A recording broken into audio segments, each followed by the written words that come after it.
Welcome to another video in which we're going to be talking about work-life balance. Now, is it a phenomenon or is it something that we recently learned to aspire to or try to achieve? Well, work-life balance nowadays is a necessity, not a luxury. You could be having the best job in the world, but at the end of the day, it has no real impact on the quality of your living. Working all the time, trying to achieve a certain status or standard is quite helpful, but there's a compromise which is happening. It's taking place on the extent or the expense of your own well-being and life. You should be more dimensional in nature. So if you're a professional, someone who's quite busy, and if you are just simply skewed in one direction, which is working all the time, you're not taking care of your health, mental fitness, physical fitness, relationships with the family and friends that you have, you're not giving yourself the sufficient time to detox and relax. Eventually, this is going to catch up with you and you're going to make the price, because keep in mind, these things, they do fall behind. If you don't give them sufficient attention, your health, your let's say mental health, mental situation, your relationships with family and friends, if you do not provide energy into those aspects of your life, you are going to fall behind.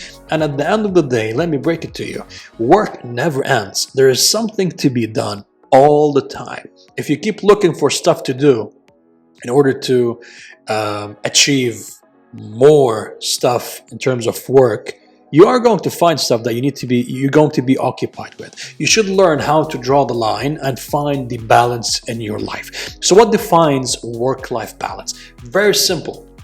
You have work, you got other aspects of your life, and it's your responsibility to find the middle ground between them. So how can you do this?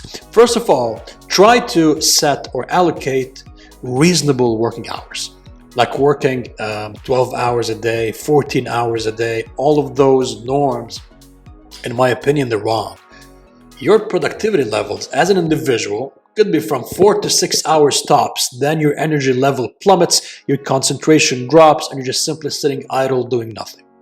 But if you do plan ahead and you do have, let's say, a schedule where you work for 4 to 6 hours, then you do have a hard stop where you simply stop on the spot and do something else, which would be engaging with your family and friends, exercising, going for a walk, reading a book, or any hobby of your choice, where you try to stretch your day in multiple dimensions. That is directly related to the quality of life. Because take a look at every single busy professional out there. No matter how successful they are always stressed out, such that they're not able to see anything around them. They're not able to enjoy their moments, and that's a problem, because work will always leach energy from you, and it's your responsibility to try to establish that balance. Set some time for work, have an agenda, do something, and if you don't manage to finish it, well, it's okay. There's tomorrow. Try to do it tomorrow. That's okay. That's not procrastinating. That's being responsible with time.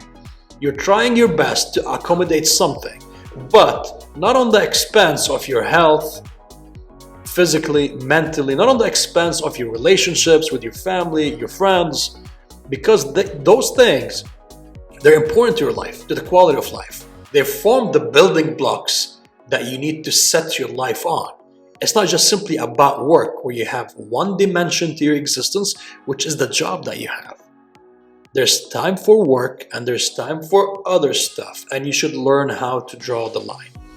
And the key point, the key take is, if you do this, you will realize that your quality of life gets better. You get to be more productive at work. You are able to utilize the hours way better, because you know you have that specific set of time that you need to finish as much as possible before leaving that work behind and going to do something that you actually enjoy. But if you allocate 12 hours a day, and I used to do that mistake as well, where you allocate 12 hours a day trying to do as much as you can, You end up doing a thing or two from the entire list of stuff because you have that false perception that you do have time. And before you know it, you get to the last hour and you're trying to cram everything into that hour to get the job done.